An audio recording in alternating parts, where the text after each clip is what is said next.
Ladies and gentlemen, brothers and sisters, comrades and friends, we have another diabolical Truth Social post here from Donald Trump that I thought was worth talking about here. So he basically looks at all the a couple of prior wars. Obviously, he nitpicks a few of them, but he says the Afghanistan War, Iraq War, Vietnam War, Korean War, and he's basically using wars with some very high totals there, like 2,000 dead, 4,600 dead, 36,000 dead, 58,000 dead. And then he does his own wars that he's started since he's taken office. Now, granted, he's bombed 7 countries since he's taken office, but he's only going to pick 2 of them here. He's going to talk about Venezuela as well as the Iran military conflict, because those are obviously the 2 that are most prevalent in our modern media here today. It says Venezuela war, 1 day, 0 dead, right? Which wasn't necessarily even a war. It was more like a planned regime change, very strategic in its nature. They basically kidnapped the sitting president. Kind of crazy. Next, we have the Iran military conflict whereby it's 4 months, 18 dead. And, maybe that is the total here, but we also have hundreds of people who've been injured so far, which we know the Pentagon lied about. You can see my last video here where, the Pentagon hid over 100 injuries to the public, so that way they can try to bolster some support with respects to the war and the military-industrial complex. But, I feel like it's less about the casualties and is less about the amount of people injured in relationship to prior wars. And to me, it's about everything on an individual case-by-case basis. Was this necessary to protect the American public? And was this throwing people's lives into the ringer and saying, hey, look, your life is disposable, right? You can die for this country, or you can get seriously injured for this country, or maybe even minorly injured. Is that worth it? If I'm the president of the United States, is that worth it? And I believe the answer is no. Every American life matters, and preventing American deaths, to me, that's an entirely legitimate objective, right? And the president, they're entitled to point out that, yes, they remain low in comparison to others. But at the end of the day, if it's, it should be based on the individual war. Was this necessary? And the answer is no. When Donald Trump pulled out of the Iran deal, as I always like to harp on about, right? This is called the JCPOA, the Joint Comprehensive Plan of Action, otherwise known as Obama's Iran deal. What did it do? Well, it essentially gave the International Atomic Energy Association full autonomy to go in, verify whether or not they were making any nuclear weapons. I mean, obviously, I know it's not like they're going to advertise it here, but every domestic and foreign intelligence agency besides Israel and the United States had said that they were in full compliance, as well as the IAEA, full compliance. And then what does Donald Trump do? He says, well, they're making them anyways, just as Netanyahu said for the last 30 years, which there's zero evidence of. In fact, you can look at our own intelligence agencies, literally came out and said, no, dude, bro, what are you talking about? They're not making anything. And then Trump said they were lying, right? You can see this. He says this in 4K, 60 FPS. And so, all you have to do is just watch the news for 2 seconds. And so, it's all lies being shoved down our throats here. And so, that's a problem in of itself. Was this necessary? Well, absolutely not. Was the war in Venezuela absolutely necessary? Absolutely not. No, it was not. Right? Why did we go over there? Right? So we can steal oil reserves. Right? And yeah, maybe we got 0 dead. Whatever. But you can't kidnap a sitting president. Right? This is unacceptable, because what happens when people start doing that to us? And what happens when China starts to invade places like Taiwan? Right? Let's use our brain here, guys. It's not going to be good.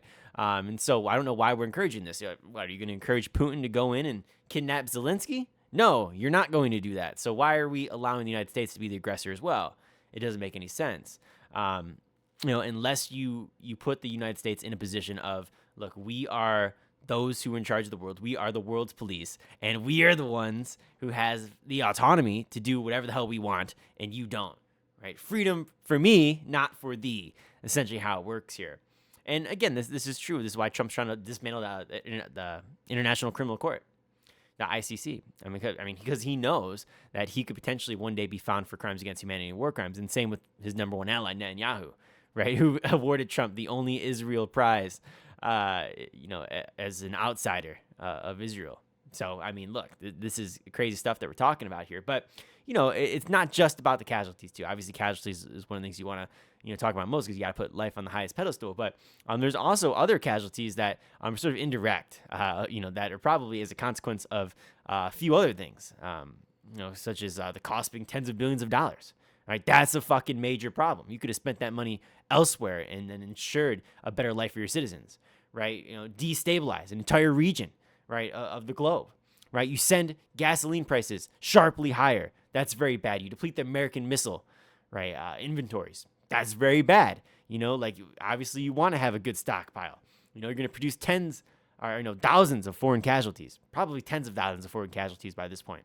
You're going to fail to accomplish, right, your stated objective, right? You said that the military of Iran was destroyed multiple times over, which we know that's not the case. He comes out every other day and says, "Oh, we're so close to a deal. They're so desperate for a deal, bro." It's like that's all they say. They're so desperate. Reporter just called him out today, and he says he's like, "Well, come on, like what kind of fucking question is that? It's because you guys are watching like the fake news media." It's like, what are you talking about, man? Like either the war is over or it's not. The war is almost over, it's not. Like what more can we say here? And then, over time this might eventually create a larger war. That's another thing that you have to consider. Whereby these things get escalated because people aren't necessarily going to be happy that you're going into their country and bombing them constantly, and you're going to drag Americans into this, and then you risk a potential for crazy things to happen, like 9/11, for example. I mean, it's fucking crazy, right? But if you say that, then somehow you're like the radical left wing. It's like, no, I'm just America first, and I just want my troops back home. That's what I want. I mean, I don't know what you want, but that's what I want, and that's what I want to see, right? I don't believe that our troops should be overseas like this. I don't, and if they are, that's fine. They can be overseas in some small bases somewhere. It's like, but they're not going to be actively fighting. Are you kidding me? Like, yeah, absolutely. Fucking have them in bases all around. That's perfectly fine, right? Set them up as like little embassies almost, right? 50 troops stationed here, get fucking 20, 30 acres, right? And they just walk around all day, or 100 troops there. Who knows? I don't know. Just parcelate some nice little big base out in some country somewhere. Get a nice big airstrip, set up some weapons and whatnot. But, you don't really need to be fighting anybody. You can just sort of stay there for protection around the globe. In the event that it is needed, because maybe the United States is attacked or something, then you can go. But why are we always the ones who are the aggressor? It does not make any sense, and it costs the American people crazy amounts of money. It's like whereby if we ask for anything, then all of a sudden we're just like some radical socialists, which in reality we're not. We're capitalists who want a strong social safety net.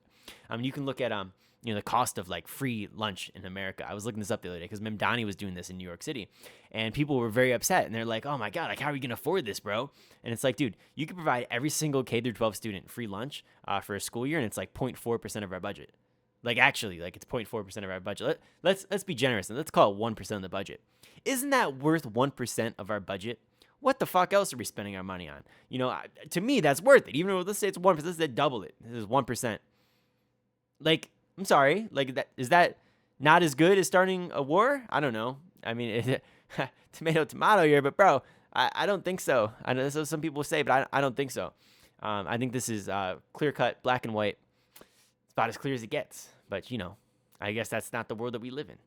But if you did enjoy the video, guys, some food for thought here with respects to Donald Trump's craziness. As always, if you guys don't like Donald Trump, or if you guys like my takes on things, please be sure to subscribe to the channel. Try to get us to 1,000 subscribers here. And we'll talk to you later, guys. Peace.